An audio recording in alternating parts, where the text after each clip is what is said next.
Sveiciens kultūras ziņās. Vakar Tallinna piedzīvoja vienu no pēdējo gadu Igaunijas kultūras augstākajiem virsotnēm. Pasaules pirmizrāde leģendāra amerikāņu teātra un operas režisora Roberta Vilsona iestudētajam lieluzvedumam Ādama Žēlabas. Iestudējumā 4 igauņu komponistu Arvo Pērta opusus iedzīvināja startautiska mākslinieku komanda, kura pie šī projekta ir strādājusi 3 gadu.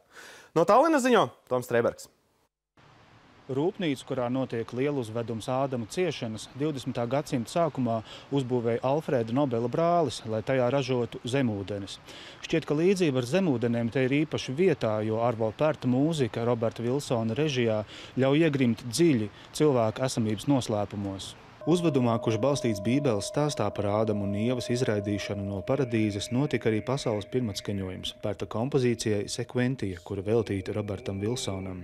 Ar pārējiem 3 darbiem – Tabula rasa, Miserere un Ādama Žēlabas klausītāji jau iepazinušies visā pasaulē, pēdējais no tiem ieguvis Grammy balvu. Vilsons un Pērts pirmoreiz iepazinās pirms 6 gadiem Vatikānā audiencē pie pāvesta Benedikta 16. un jau toreiz abi izlēmuši, ka jāveido kopīgs projekts. Muusikaliselt on niisugune.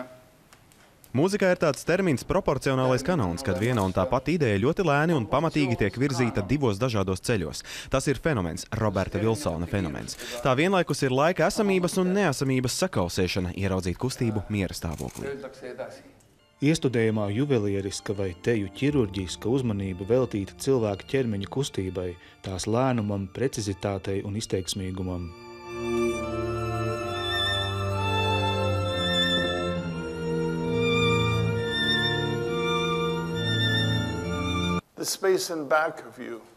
Telpa, kas atrodas tev aiz muguras, ir tikpat svarīga kā telpa, kas tev priekšā. Atrodoties uz skatuves, mēs bieži to aizmirstam, jo mums ir publika, pret kuru mēs esam koncentrējušies.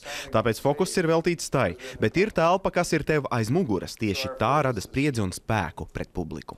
Ādama lomā grieķu aktieris Mihalis Teofanovs, Ievu attēlo leģendārā laikmetīgās dejas horeogrāfe un dejotāja Lucinda Childsa. Igaunijas filharmonijas kamerkoris un Tallinnas kamerorķestris muzicēja diriģente Tenu Kaljustas vadībā. Arvo Pērta mūzika tikusi izmantota ļoti dažādos teātra iestudējumus, baletā, kino.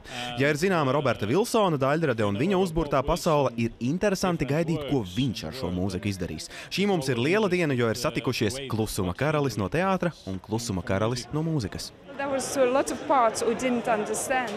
Bija vairākas vietas, kuras mēs ar draugu nesapratām, bet, kā Roberts Vilsons teica intervijā, nav nepieciešams atrast jēgu notiekošajiem, tev vienkārši ir jābauda un jānonāk pie sajūtām, kuras rada mūzika un izrāde.